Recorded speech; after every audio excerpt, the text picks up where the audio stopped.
is Miguel. You did what? Bullshit, Marie, what the fuck is wrong with you? What did I say?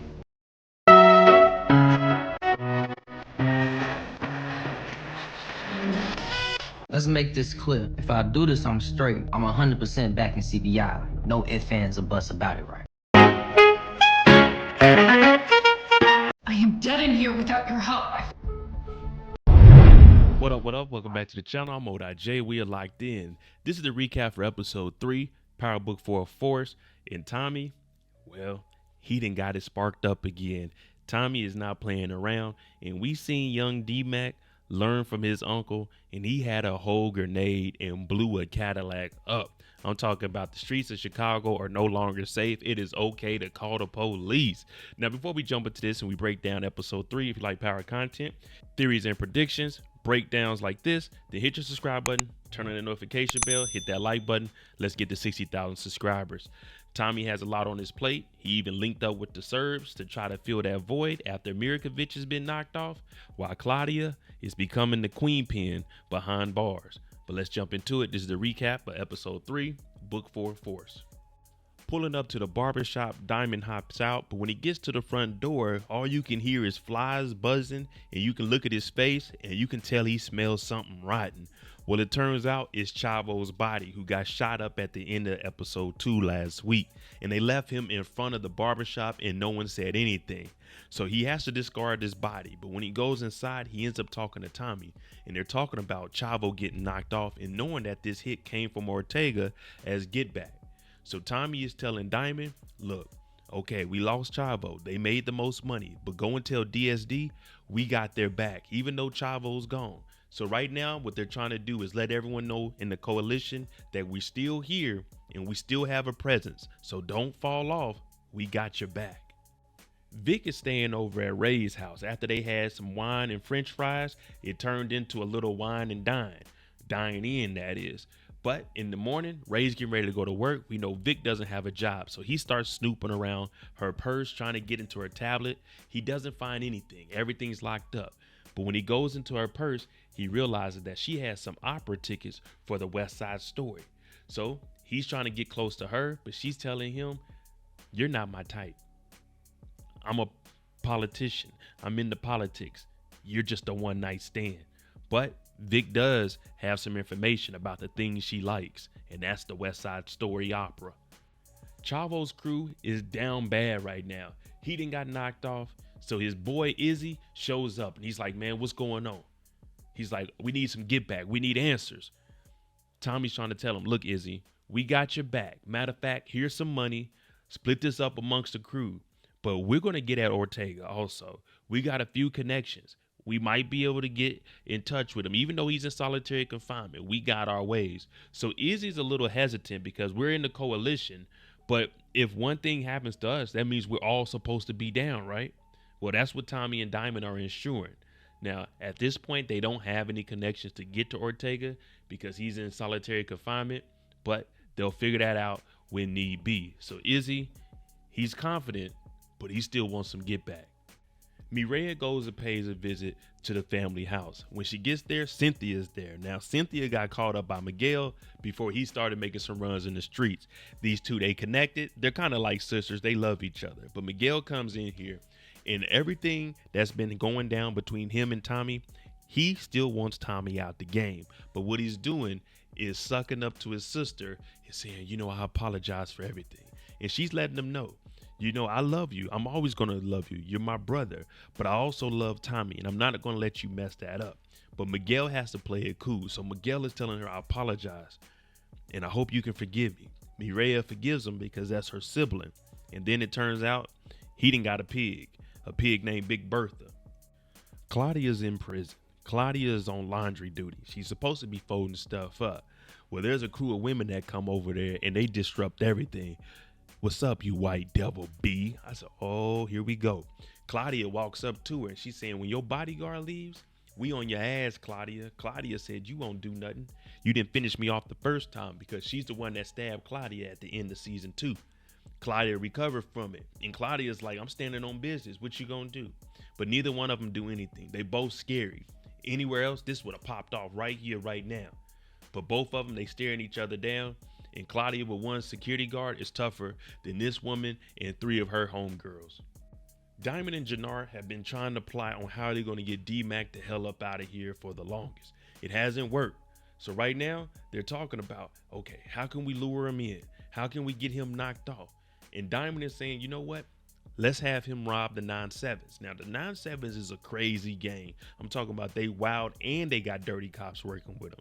Jannard is trying to tell him, I don't know, that might be too tough for him. But Diamond is saying that's perfect. He goes over there. You tell him to do it. You his mentor, you his big bro. You tell D-Mac we need him.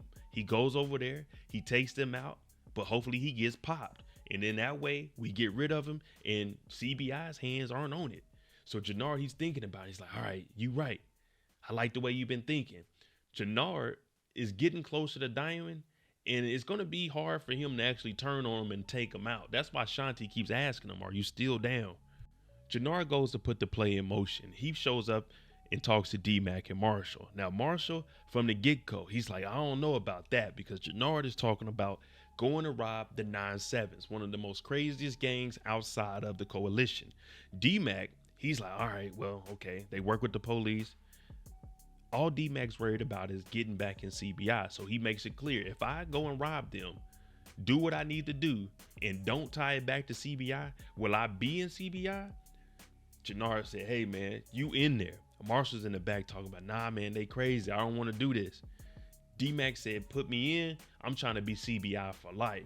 So Jannard, he was effective. And that's usually what happens when you have these OGs and these youngsters are looking up to them. Stacey Marks is stepping up her mayoral campaign, and she's out here letting people know, we're going to clean up the streets. We're not going to defund the police. We're just going to use the resources to put more effective police out there in these lower poverty neighborhoods. Everyone's asking questions. It's going good. Now, remember, the DNC said if there's any scandals or anything you have going on, let us know. Well, one of the reporters in the back says, hey, Stacey Marks, real quick, what about the divorce between you and your husband, Bobby DeFranco? How is that going to affect you running for mayor? Now, she gets caught off guard. The DNC is looking like, what the hell? Stacey is saying, we love each other a lot, and we're still going to do what we can to save the city of Chicago. When she gets off the stage, her campaign manager is like, what is this? And Stacey's like, well, it's not even finalized yet. She said, you better get these damn RICO charges on Ortega, or this is going to look bad for us. Tommy and the Serbs pull up on Ortega's uncle Luis. Now, they're acting like they don't know who the hell Luis is or who Ortega is. They're just watching football on TV like, whoa, we don't know what's going on. Now, Luis does have a gun, and Tommy, he ain't trying to hear that. They go through his pockets. They end up finding a driver's license that says Luis, and right then and there, that's when it's over with. Tommy looks at him and tells him straight up, it's over with for you guys. I'm tearing up family trees. I'm not just ripping them down. I'm tearing them up from the roots. Now, he ends up taking the uncle Luis, and they throw him off the balcony. Izzy is here from DSD because he wanted some get back from Chavo, and they let one of the cousins get away so he can go and tell Ortega that Tommy Egan and the Serbs and DSD did this. So right now, Tommy, he's on the aggressive, but he got the loyalty from DSD and from the Serbs. D-Mac puts together a crew with the help of Marshall. Marshall doesn't want anything to do with the 9-7s, but he brings over 3 kids that don't look prepared for this. One of them's name is Smiley. One of them used to steal Jordans, and now they're trying to rob the most dangerous crew outside the coalition, the 9-7s. D-Mac is giving them a rundown. They got dirty cops. Marshall is saying they ain't got no armored vehicles, so we're going to have to run them down. Now, all these young boys believe that they into it, and they want to make a name for themselves because it's CBI for life. So they load up the guns and they get ready. Jason ends up going to the opera, the West Side Story. Now he's sitting down there. He got a little scotch neat and he's waiting to see if he can bump into Ray. Ray comes down with a friend. He goes up to the bar. She's like, oh, what are you doing here, Jason? He's like, oh, I got season tickets and I definitely couldn't miss a West Side Story. And I'm like, yeah, that is a good ass show. You know what I mean? I'd like to see the opera also. But the friend sees that Ray is actually interested in Jason. She didn't know that Jason had this side to him. She thought that Jason was just some random guy. But no, our boy Jason actually has some taste. And once they start talking about the opera, well, he goes home and he sings those panties off of her. All right, it's game time. D-Mac Marshall, they pull up to where the 9-7s are about to have this drop off.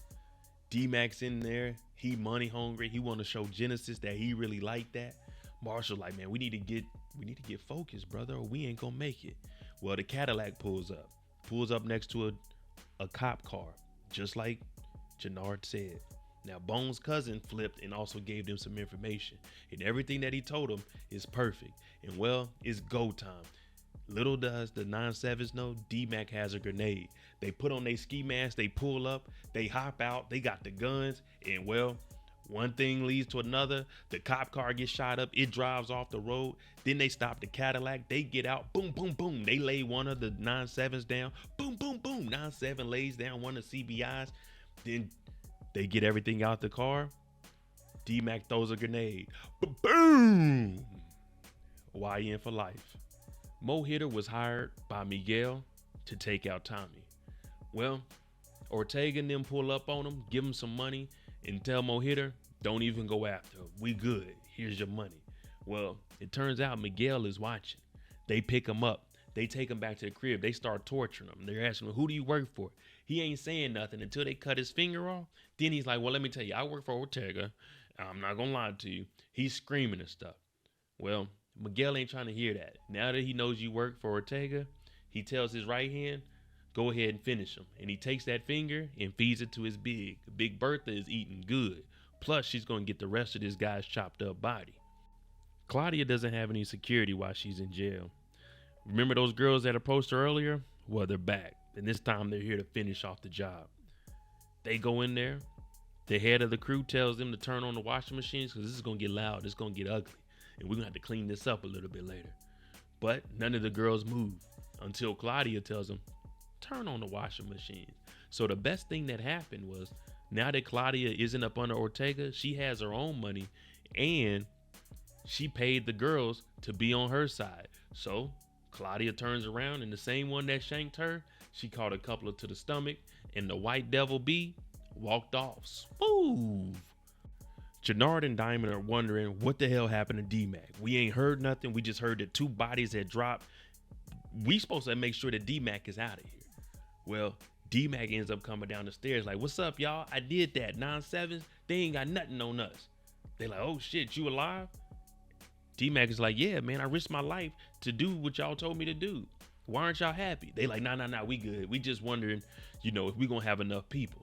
So basically they're saying, D-Mac, damn, he's alive. All right, hey, look, you in CBI now. CBI, it is what it is. You with us. D-Mac is like, yeah, man, good. And out of nowhere, Tommy walks down the stairs and he hears that Diamond and Jannard had just brought D-Mac back into CBI. All right, there you go. The recap for episode 3 of Power Book 404. Let me know what you think about this episode. Are you okay with the cartels linking up to go against Tommy? And how do you feel about Tommy linking up with the Serbs to eventually go at the cartels? So you got to pick sides. You with Tommy and the Serbs or the cartels versus Tommy? You decide. But let me know what you think. I'm MoDaj. If you like this kind of content, hit that like button, hit that subscribe button. Let's get to 60,000 subscribers. I appreciate you guys. Thanks for watching. I'm out.